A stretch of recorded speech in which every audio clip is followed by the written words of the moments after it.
So what I'll do is I'll run over everything. We'll have a live demo. Hopefully it works. And feel free to just ask questions throughout the entire presentation. On the chat window, I will leave it open on my right screen. So I hopefully will be able to see the questions live. So feel free. Okay, so with that, I'll start a bit on what is ClearML, and then we'll dive into a live demo, cover as much as we can. I will probably not use the entire 90 minutes, so I'm opting for like 30 minutes or so with Q&A built into it. So again, just shout out if you have questions. Okay, with that, let's start. Okay, so what is ClearML?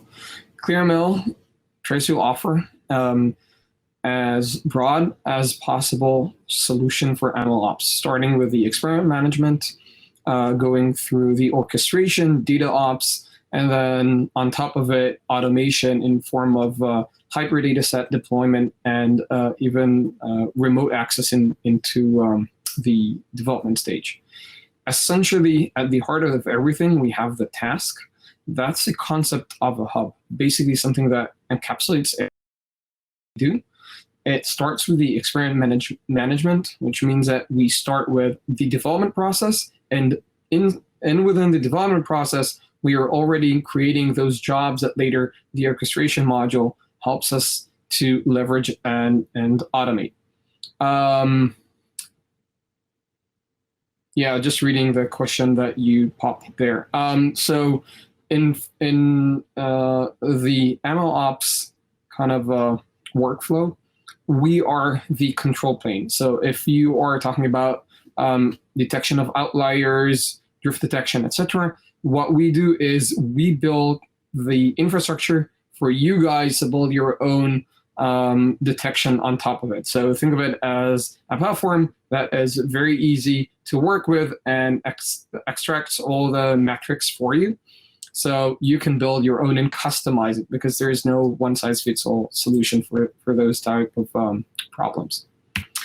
Okay, so as I mentioned, everything is open source, starting with the clients, going through and ending with the server itself. We also have a free tier, so you can basically start using ClearML out of the box with the free hosted tier, and everything is there, including support for orchestration as well. So I'll give you a brief example on how things work, and then we'll dive into the demo itself. So with that in mind, let me just switch to the GitHub, and I'll explain how things actually work. So let's do the following. Let's take the GitHub link, if that works. Not sure if it works. And okay. So this is a GitHub link. And so you can see that you can sign up or run your own self-hosted server. And this is the only integration code that you need to add into your code. And I'll demonstrate that in a second. The idea is that that specific integration code does a lot of stuff in the background. Basically, as you debug and run your code, it creates the experiment in the backend, logs everything for you, and we replicate that process, we reproduce it, we control it, can move seamlessly from the development production. So we can try to automate the. Okay. With that in mind, let me just switch into the code itself back here. So as I mentioned before, it works with all the different frameworks that you're already working with. So whether these are PyTorch, TensorFlow, Keras, or packages or frameworks that sit on top of it, like PyTorch, Ignite, or Lightning, it will siphon everything automatically with those 2 lines of code, including the TensorBoard, Matplotlib, console outputs, models automatically logged and uploaded as well. So we can really start to develop things and then automate them throughout the process, and then build our own pipelines and automation on top. R integration, yes, no, I'm sorry, no R integration. There's a REST API for everything, but currently ClearML is very Python oriented, as this is kind of the standard in our field.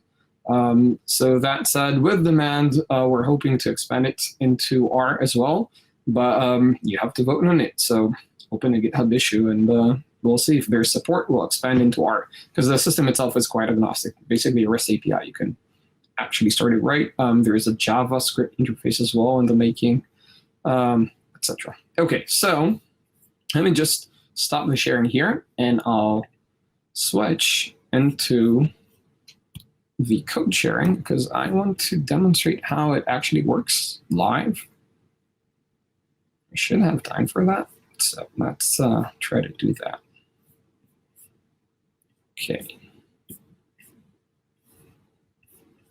So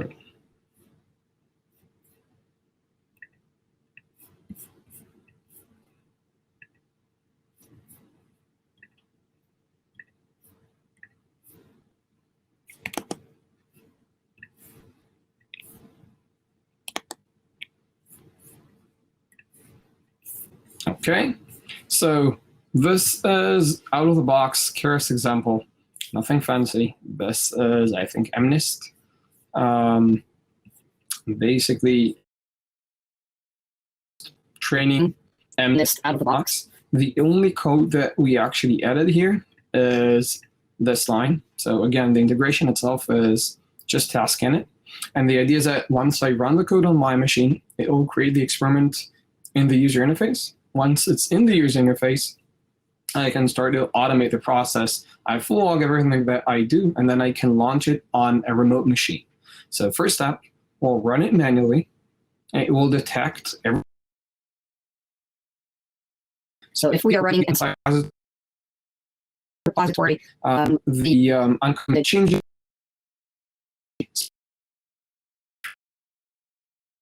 as the packages that we're using, so it will automatically analyze the code, and it will retrieve the packages, the Python packages, alongside versions, so it can replicate everything on another remote machine with the ability to override configurations and parameters. So let's see how that works. So let me just run the code. So now it should run, hopefully.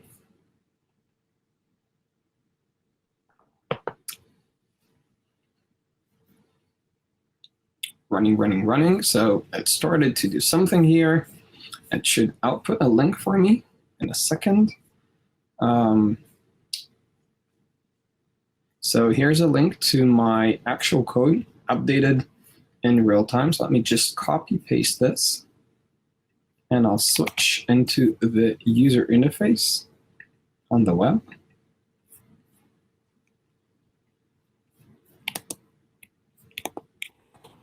So let's do that.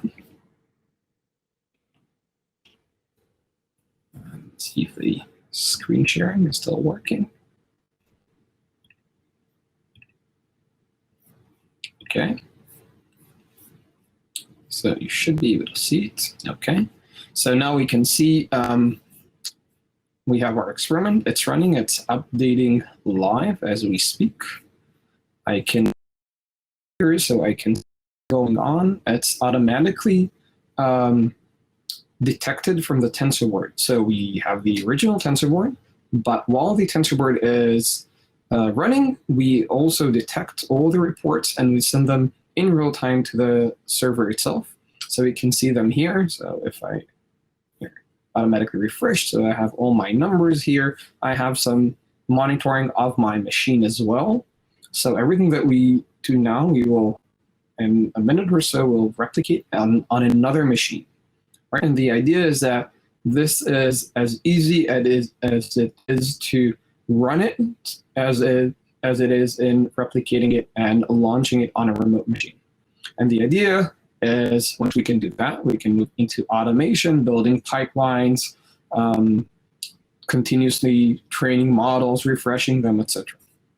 Okay, so we can see what we have everything here. We also have the plots for the kernels, but this is basically extracted from TensorBoard as well, but it's cool because it's 3D and we can rotate it and do some stuff. We also have debugs. If they are reported in this example, they are not, but we can always add more. So we have better insights into what we're doing. Again, debug images or debug samples, think matplotlib, IAM-show, TensorBoard, add image, add audio, etc.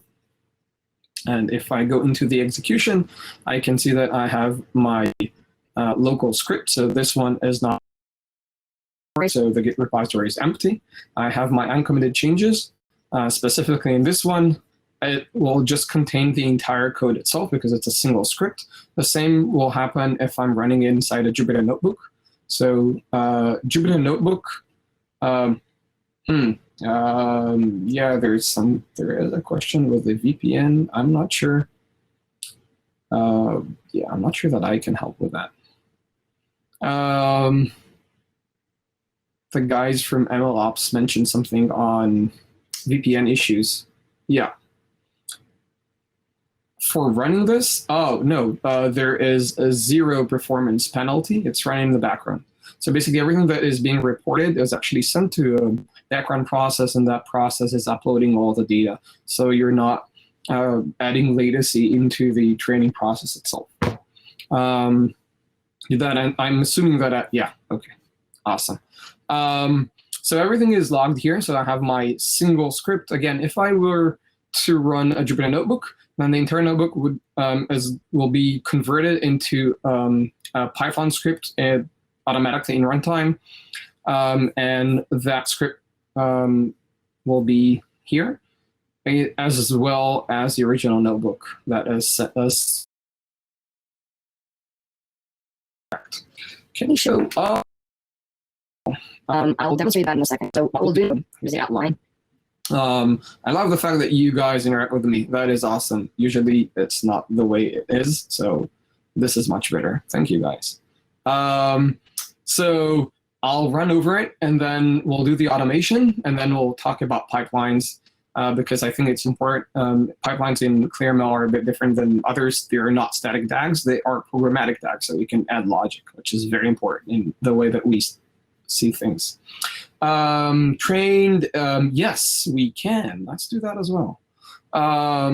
Okay, so we have the code here, and it's logged. And if we were using Git repository, then this would have been the uncommitted changes.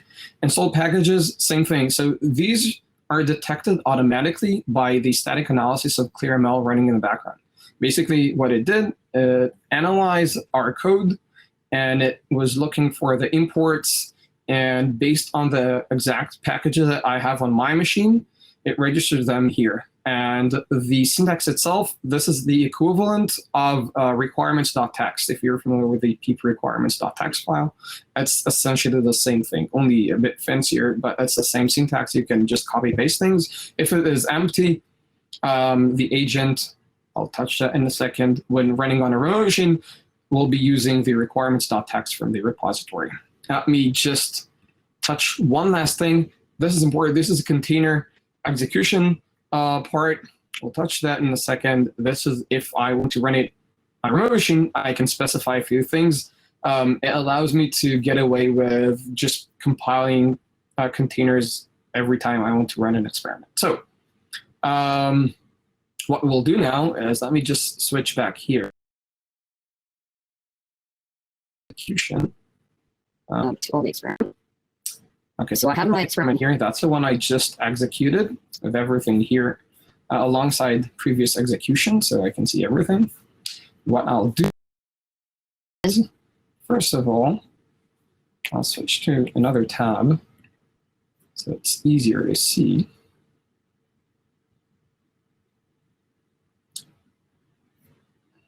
I know that Chrome is working better, Lou. People have mentioned that. So use Chrome or Edge. I don't know. Okay, so we have a few machines connected. So how do we connect a machine and how do we launch jobs on remote machines? So I'll start with the easy setup and then we'll expand. Easy setup. You go into the ClearML agent repository. Everything is on the GitHub. There are documentation as well, but I'll just jump right into the code itself and how to run things, but you can always go to the documentation website. We have everything there. What I'll do here is I'll switch to the ClearML agent. Okay, so here's the agent. The agent itself can run on bare metal or Cluster or on your cloud. Basically, I'll start with a very setup, and then we can start to talk about making things a bit more complicated. easy setup. You install with pip install, or is it pip install? You install with pip install on your machine. Let's assume that on your machine you have Docker service pre-installed. Basically what the agent will do, it will fetch jobs from the execution queues. It will spin a Docker. Inside the Docker, in real time, it will clone your code or take it directly from the task itself. It will install all the Python packages that you need, and it will monitor the process itself, right? And we can launch multiple agents on the same machine. So we can do 2 agents here, for example. One is GPU 0, one is GPU 1, and they will pull jobs from the queue, the default queue. We can also do some more complicated stuff like dual GPU. So let's assume that we have 4 GPUs on a single machine. We can spin an agent with 2 GPUs and pull jobs from another queue. The queues are, you can think of them as a way to abstract different types of hardware and add the ability to build priority into the process itself. In the enterprise edition, we also have dynamic queues, permissions, quotas, etc. In the open source, this is basically plain vanilla. You have order inside the queue itself of different jobs. You can obviously go and move the different jobs, and you have priority in between different queues. So an agent can start to pull from high priority and then from low priority. So for example, where is it? We should have it here somewhere. Okay, so you can do high priority and then low priority. And the agent will pull first from the high priority and then from the low priority. Let's see how that actually works. So I go here, I can see that I have queues, workers. This one is connected to the default queue. And if I go into the queues, I can see all queues, jobs to those specific queues. If I press on one of them, I can actually order jobs. The specific one is not connected with anything specific. That was bare metal. We can also expand into Kubernetes. Glue layer that into the mix. Basically, it will fetch jobs from a Kubernetes job and run it on your Kubernetes cluster. So you have auto scaling out of the box in your Kubernetes cluster. You still see the GitHub, really? Oh, that is odd. Is everyone just seeing the... Yeah? Okay. Let me just share again. That is odd. Let me just share again the screen. Thank you for saying that. I think that's the one. Now changing, okay. You should be able to see it now. I can see it, so I'm assuming that you guys can. So working, perfect. Okay, so we can also change the order of like jobs here. I can even drag them. So everything that I do in the user interface, we have full REST API, so you can do it programmatically or with a Python interface. which is very cool because you can build a lot of automated things on top of it. Everything is fully documented. If you don't find something, go to the Stack channel and ask. There is always people there that will answer you, even if it's very low level.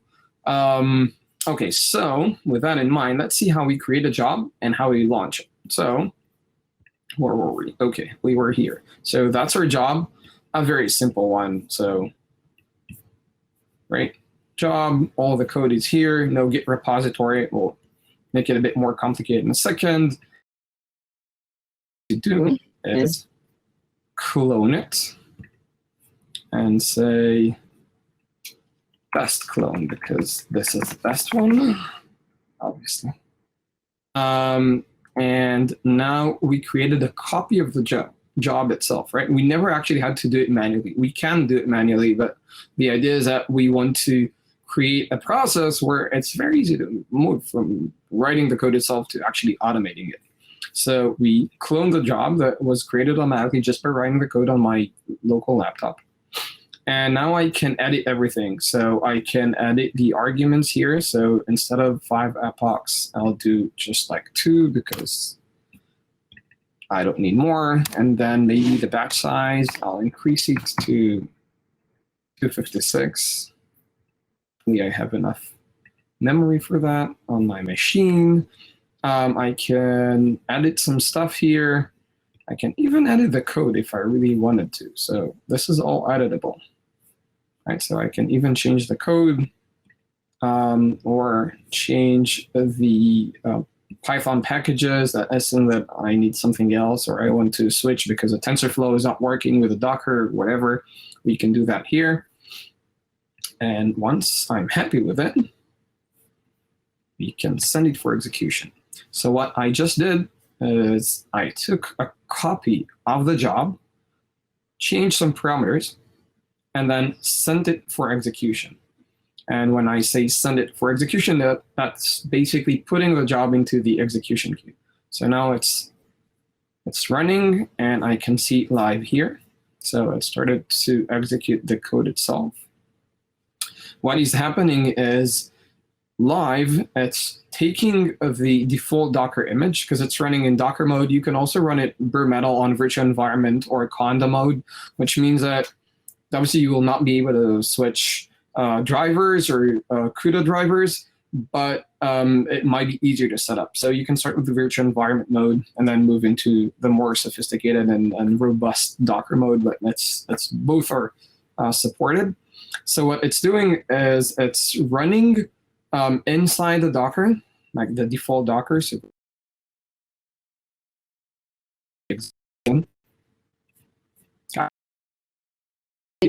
Based on your previous feedback, it might be stuck again. Anyone? Just say yes. I don't know. I'm hoping that it's working. So as you can see, it's using the default Docker image. So on this machine, it's a bit slow, but it's updating. Okay.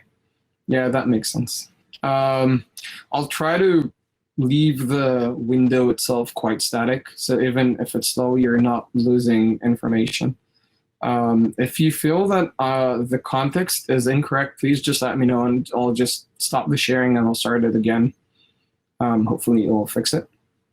So what we're seeing now is it's running the code itself and it's using the default Docker image, which means that it took the default TensorFlow image from Docker Hub, but it installed everything on top of it. So in runtime, it cloned my code into the Docker itself, and installed the required package that I needed on top of what is pre-installed, and then it executed my code. And now I can see all the different packages that are installed. So this is a full freeze of the entire environment. The idea is that once I execute it once, I can always replicate and reproduce the entire process, right? Because we have everything that we need in order to reproduce it. So we have the code, and we have the Docker container, and we have all the different packages, even the derivative packages. So basically, like pip freeze is executed, and we have the entire log itself.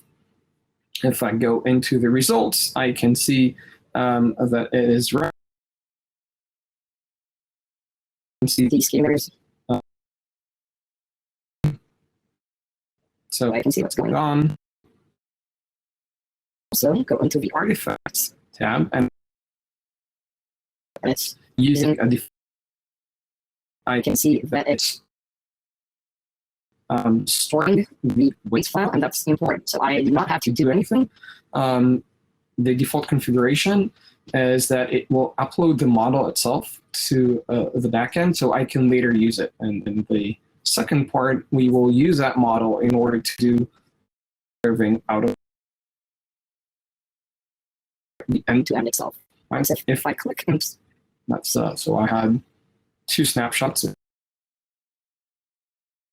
We only have I change it to 2 epochs. We'll get the model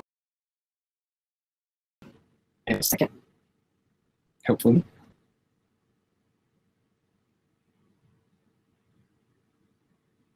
So we can see that we have the model repository tab here, and I have a full log, and I can even download my model itself. So the nice thing is I never actually had to do anything inside the code. The code itself was basically keras save, if I remember correctly.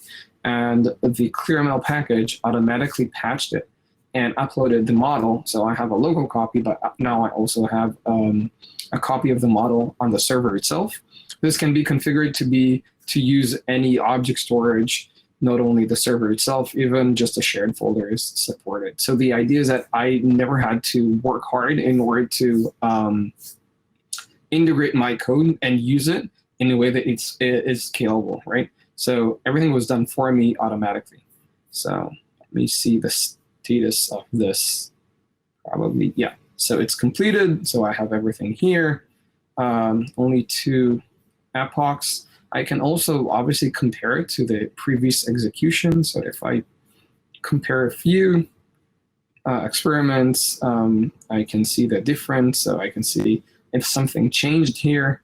So that's the one that I used with a Docker container. This one is a bit different. I can even compare the installed packages. So I can see that it added a lot of packages because that was part of the image, but the ones that I specified are the same. So exactly what we wanted. Different TensorFlow. This is 2.3.1, and this one was pre-installed, so this is important as well. Parameters, so I can see if something changed, and as you can see, I changed both. Obviously, I can see these schemas themselves, so I can see the performance and accuracy and kind of compare throughout the different executions that we did first manually and then automatically. So that is awesome, but now I want to touch on, so let's do, guys, what do you want us to do? We can do pipelines, data, or serving. What would work best for you? But it's not clear to me how to, oh, right, yeah. I totally disregarded how data is how data is part of the process itself. Both. Yeah, I think I'll have to do both. I'll touch data because I think it's important, and then we can do pipelines. Or maybe we'll start with pipelines and then we'll do data. That makes more sense. Then we'll end up with serving. And then if I forget something, just let me know. Just write something on the chat and I'll try to address that. Okay, let's do pipelines. Okay, so pipelines, I'll start with how pipelines look like, and then I'll demonstrate that, hopefully. Maybe I'll find something. Okay, so pipelines. Pipelines. This is not a good internet day. Everything is very slow. Let's see if you can. Okay, so seems like it's working. Okay, we have something here. Okay, so a pipeline controller is basically a piece of code that controls the logic of different tasks in the system. So as we've seen, the first step is to create a task. Think of a task as a job that is not a few seconds long. So the entire ClearML platform was created to run jobs that are, let's not say long lasting, but they are not a single Python function, right? They usually need an environment. They are usually part of a Git repository. They might be a single script, but the system is designed to support many of those. So the idea is that you have the baseline is we need to have a task in the system. Again, the one that we created directly just by running it once. You can automate this process. You can run them. You can create them from command line, basically filling in all the different details. You can run them, create them from code. But the idea is that the task itself is already there. Once the task is in the system, you can start to automate things. So how do we automate? We create the pipeline controller. Again, this is what we do here. That's a class. Everything is done from code, and then it's being translated into something that we can edit later in the user interface itself. But we'll start simple. Okay, so we have the pipeline controller. Then we have a step. We have to mention that we have some steps there. That's just a human readable name, so we can later address that step. Then we have the task that we're using. So basically, that's the step that is executed. So every time the pipeline is executed, The base job is being cloned and sent for execution. That's kind of how it works. For example, in the second stage, so stage process, we specify the parent. So it will be executed once the parent or parents in plural are fully executed. This is the base task that it will run, which I'll open in a second. Then these are the overrides. Basically, these parameters will be changed every time the pipeline is executed, right? So I can say, here's a generic parameter. So parameters are either command line arguments that you can pass, but can also be any dictionary that you want to connect with the system anywhere inside your code. So the idea is that it's very easy to add more and more parameters into your code base without you guys needing to export everything into the external interface. I'll demonstrate them in a second if this is of interest. And the idea here is I specify the specific parameter, and then I can say I want to either pass or I want to reference a value that is coming from a different step in the pipeline itself. This gives me the ability to kind of pipe outputs to another without the need to actually mount folders, etc. So one of you guys mentioned Kubeflow or Airflow for that matter. Passing data between different steps in a pipeline is very convoluted. Kubeflow, you have to go through an object store the data somewhere. Since ClearML supports artifacts, you put artifacts and then from any other task access specific artifact. I'm not sure that I'll be able to cover everything here. But the idea is that everything is accessible. So I can always have access to previously executed tasks in the system. And then we have the last part. And then we start the pipeline to finish, and is a task by itself. Pipeline is being executed. That allows us to add some control functions into the process. So if I click here, let me just do the add step. So I can add a pre-execution callback, so I can have my own logic built into it. So I can say, hey, even though this specific step executed and was completed, I can access the scalars that were reported and say, you know what, the accuracy is too low, just stop the entire pipeline itself because it makes no sense to continue. right? It allows us to add some more sophisticated logic into the pipeline itself, but still have that flexibility of defining everything from code and automating this process. And the same goes for running pipelines, running other pipelines. Since a pipeline is a task, a pipeline can basically replicate a pipeline. So let me see if I can find something on the platform itself for you guys to actually see. So let me see if I can find something here. So maybe this one, I'm not sure. So this is a very basic pipeline. Let's see if we have something that is. So first step, then the second, and then the last. We can access the previous executions. There's also, we just introduced. So you can specify for a specific. If you want to always read it, or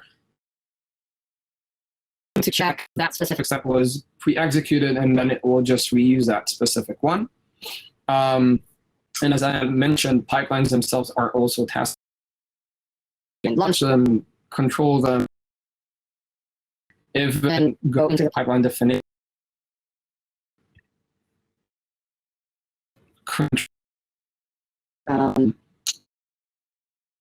change it and see it's doing. Make sense? Before we switch into, I guess, data, maybe? You guys mentioned data. Questions on pipelines before we switch to data? Yeah. Only using, oh, right. For example, if I have a solid working solution for deploying and running our models, and we are having, but we are finding data management and version systems that, okay. Yeah. So all, other than the automation orchestration, are different building blocks. Use it as an experiment management, you can only use it as model or refactory, or you can only use the data management on other things that you have working. I'll touch that in a second. This is like, you'll still get out of the box experiment management, but you don't actually have to use it, right? It's that work other different solutions if you have any. For you to obviously, but it will work on top of everything that you have worked. So, for example, let's see, touch base on the data management.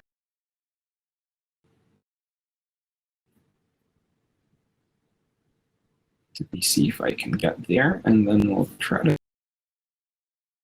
finish things with. Okay, so data management. So data management itself is basically a way for you to package your files. The system itself is totally agnostic. So the idea is that it will package files for you. I'm oversimplifying, but it kind of conveys the gist of things. It will package all the files for you, zip them, upload them to your storage solution, whatever it is, object storage, any object storage or the file server itself that is part of the ClearML server. Then it will track the versions themselves. So every version that you create can inherit from a parent versions or multiple parent versions. It will store only the delta changes from the parent versions, and you can always get on every machine a copy of that specific data set. So the idea is that it creates this very simplistic interface of accessing data, creating data, getting it back. But at the end, you'll end up with a folder structure like the one that you created on a remote machine, so you can iterate over the files. It is totally agnostic to the content of the file, so you cannot look into them, but you can add metadata and search over the rest. So even a data, the ClearML data is specific type of a task in the system. So you can log everything on top of it. Then again, the access is a bit different. And the idea is that usually the creation of data as part of your automation process. And you want to log the code that created the data alongside parameters and models that were part of it, and the ability to add metrics on top. So metrics on top can 600 data that is part of the code that actually generates the new snapshot of the data. It can be something that is siphoned alongside the data from like a database or whatever. And it could be something that will give you a hint on the data itself. So for example, imagine like storing a table as a Parquet file or a CSV file, and then adding maybe the header of the table as one of the metrics that you're reporting. This is fully supported. So you have better visibility into the data itself. Obviously, getting back the data is fully cached. So if you access the same data set, same version twice, it's all fully cached on your machine. You can do some more sophisticated setups where caching is shared between a couple of machines. This is all supported, part of the open source. There's full command line interface for creating data sets. So basically creating data sets, adding files, uploading, etc. You can also do the same thing from code. So you can create a data set from code. Usually that is kind of the case, especially when we think about automation. And this is how you get the data. Basically, you use the data set ID, and then you look for a local copy, and you end up with a folder that you can access locally. You can also get a mutable copy, which means that you will be able to edit the folder itself that you have locally. So imagine getting first version, modifying a few files, and then uploading the new files to the system. You have full examples here. I'll put the Code here. It's also part of the new documentation. Let me see if I can pull that as well. So I think that we have the documentation here, /docs. While I'm pulling the documentation on the data set, any questions so far on the data? And then we can move into the serving, and then I think that we'll end this session because it's becoming quite long.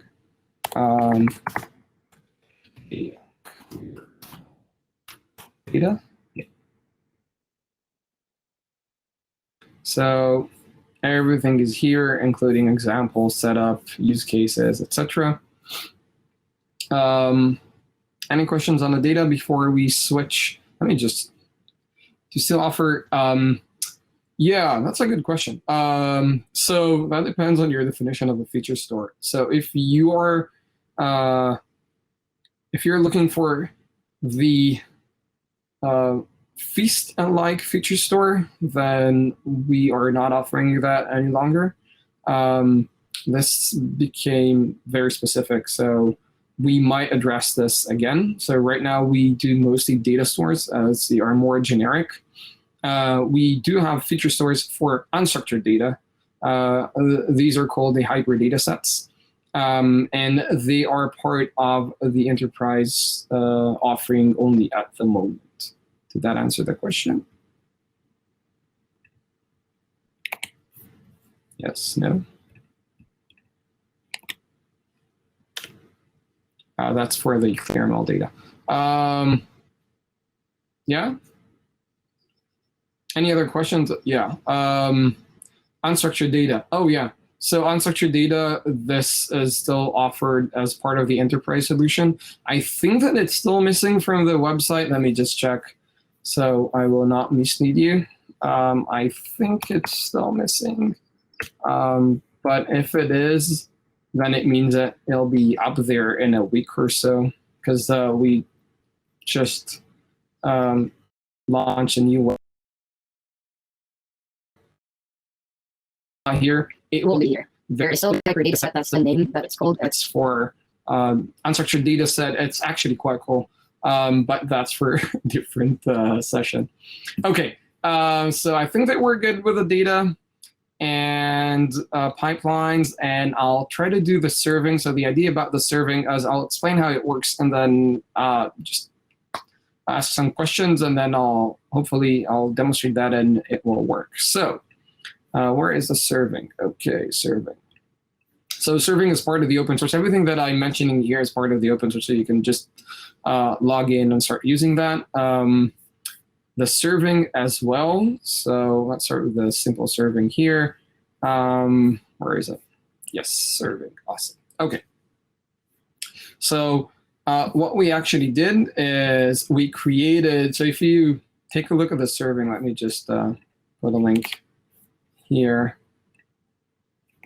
Should be part of the documentation as well, but since I can't remember the direct link, I will do this one. Okay, so yeah, serving. The idea is the following. We integrate with, or was our project? Okay, so we integrate with the model repository. Hopefully it seems to be working. Okay, so it links with the model repository that is, again, built into the ClearML offering.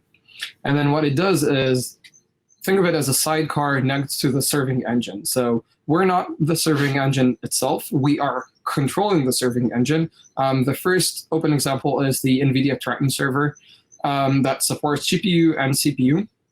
And what we do is think of it as a sidecar next to the Triton server's serving engine. And the sidecar configures in runtime the serving engine based on what's happening and on the platform itself. So what we will be doing in a second is we will launch this service that monitors the platform itself. So every time a new model is being published, so publishing a model is basically a REST API call that we will do in the user interface. Every time that we will publish a new model, that new model will be automatically deployed to the serving engine. And the serving engine itself, we can configure, go into the details themselves. But the idea is that we can configure it to store previous versions. We siphon all the metrics that the serving engine reports, so we have full visibility.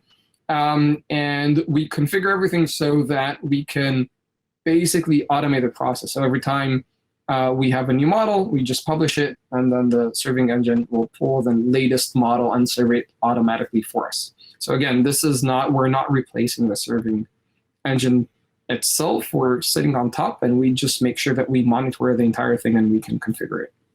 So with that in mind, let me just so I'll switch into the console share, and I'll demonstrate how that actually looks. So let's see if we can do that.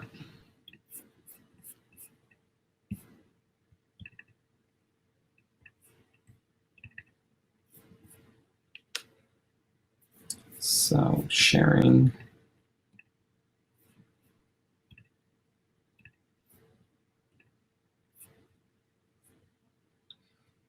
Sharing, awesome. Okay, so we installed the ClearML serving, and what we will do is this one. Okay, so first we set up the serving service.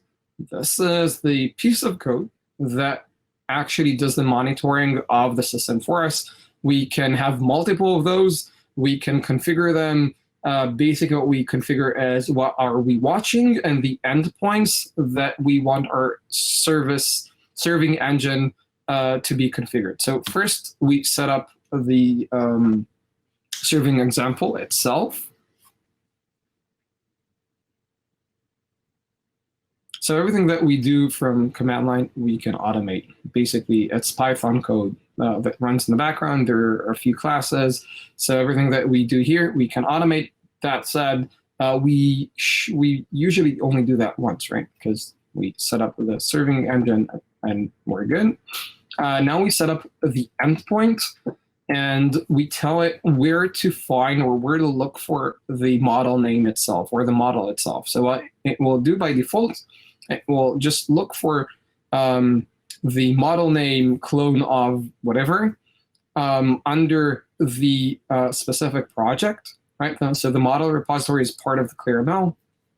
And it will just monitor the entire thing. Every time we have a new model that is published, it will just deploy that directly into the service serving engine.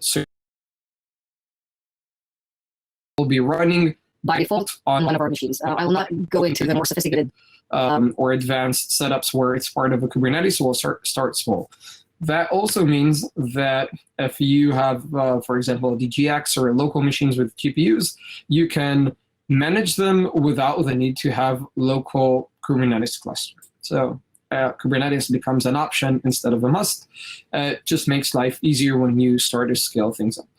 Okay, so it found something. We have our model ID. Everything is working. Now the only thing that we need is to actually launch it. So what we're setting up now is we're launching the serving engine on one of our queues. That's the name of the queue. That's, again, think of it as the abstraction of the hardware. So we are basically assigning hardware to that specific serving engine.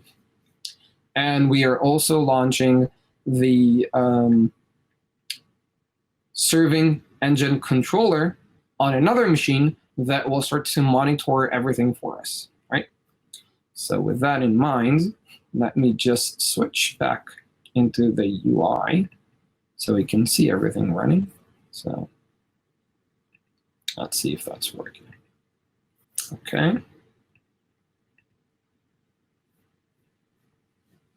So, okay, so we can see that we have the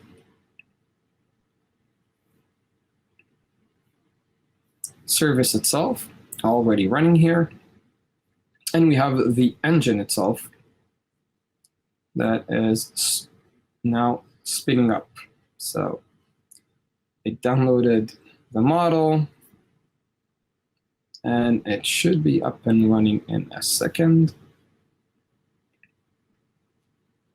So we can see the Triton server is up and running. We have the specific ports that it listens to.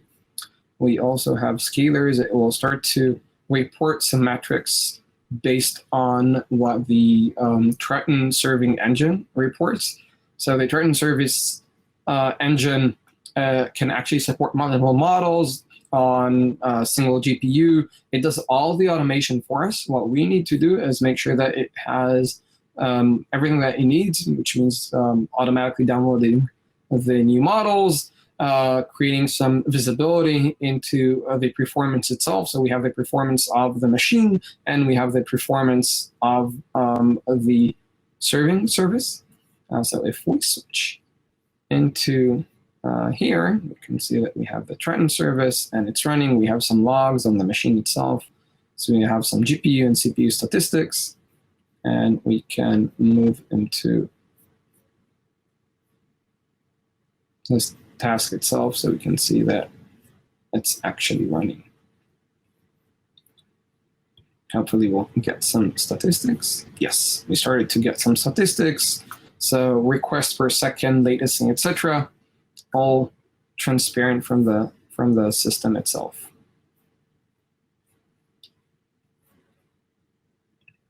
So,